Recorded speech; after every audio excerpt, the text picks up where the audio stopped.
like so charged up this morning because as I was thinking about what I wanted to talk about, I was just overcome with joy, absolutely overcome with joy.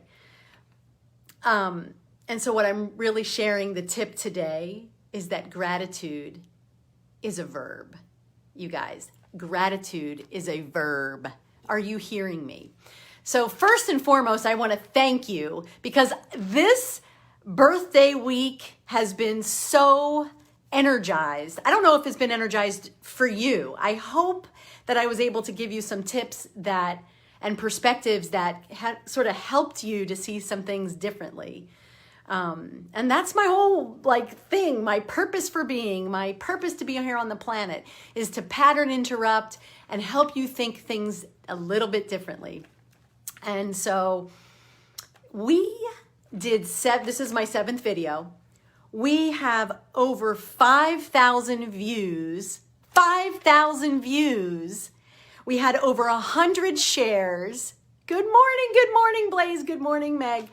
Over 100 shares. Look at how many people we reached just in 1 week with a little bit of energy and a little bit of commitment and giving, right? Like you were giving, you were sharing with other people. So thank you for that.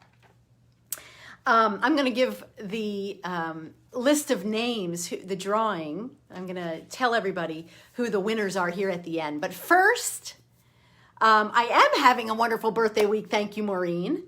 But first, I want to talk about gratitude as a verb. And I'm going to drop in some areas, some ideas where maybe you never thought of gratitude in this way. So one example of gratitude as a verb is to know how, and some of you may do this. Good morning, Heidi from the West Coast. Good morning, Mary Hoff. I love you too. One of the areas of, and some of you may do this already, but if you know how your spouse likes his or her coffee and you deliver it, that's gratitude embodied in a verb.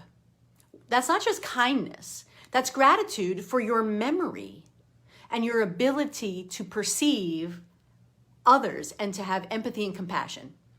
Okay? Good morning, Ed Whitesoul. So doing something is doing something for someone else because you remember them, you know them, that you're grateful for them. That's not just kindness, that's embodied gratitude. Here's another example. How about a random handwritten card? When was the last time you had a handwritten card delivered to you or a handwritten note? You know, that's gratitude for the ability to express yourself in words. That's gratitude for the male people who need a job, right? Or have a job, right? That's gratitude showing it obviously in the words that you're writing. Thank you so much for being part of my team. You know, thank you for just being in my life. And again, it doesn't have to be a handwritten card. It can be a handwritten note. You can leave it in your kids' lunch boxes. Of course, I know you're doing this, but I want you to know that that's not just an act of kindness. It's an act of gratitude, right? So speaking of children, being the best parent you can be is an act of gratitude. And you'd be like, yes, even when you're tired and exhausted, even when you're overwhelmed, even when they're acting up, being the best parent you can be, even when you don't even know what the heck you're doing, hello, that means you got to get some help maybe. You know, that means you got to read something. You know, maybe you didn't have the best role models as parents. Maybe you do need to ask for help if you have young children. But being the best parent that you can be is an act of gratitude. Why? Because the Creator gave you the baby. It's your job. It's an act of gratitude. So I know that may sound ridiculous, but it's true. I feel strongly about that. Here's another act of gratitude. Making your bed in the morning and teaching your teenagers to do the same thing. An act of gratitude ripples out over everything that they do and that we do. And if we start our day right with one win, that's an act of gratitude.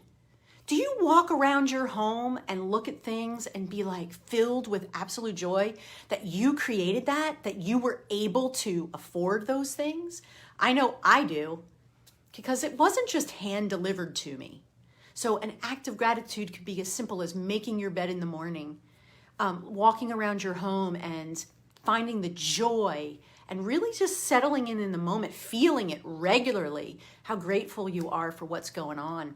I know that right now Facebook and social media is just really difficult sometimes to swallow, and it will be for the next month or longer. That's why this message is so powerful.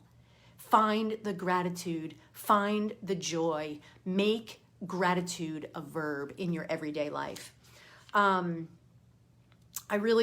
know that those might sound crazy, but that's the way I look at those things. Like, I get to make my bed in the morning because I have a bed.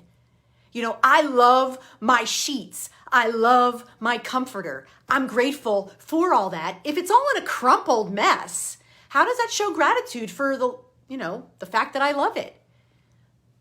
How many of you, here's a good one. I always bring this back because I know there's moms watching. How many of you leave laundry in the basket, or never, you seem you have mounds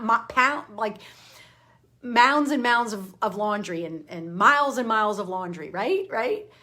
But if you look at laundry, the task of laundry, as an act of gratitude, the beautiful thing about it is every piece of clothing that you fold, you get to be grateful for.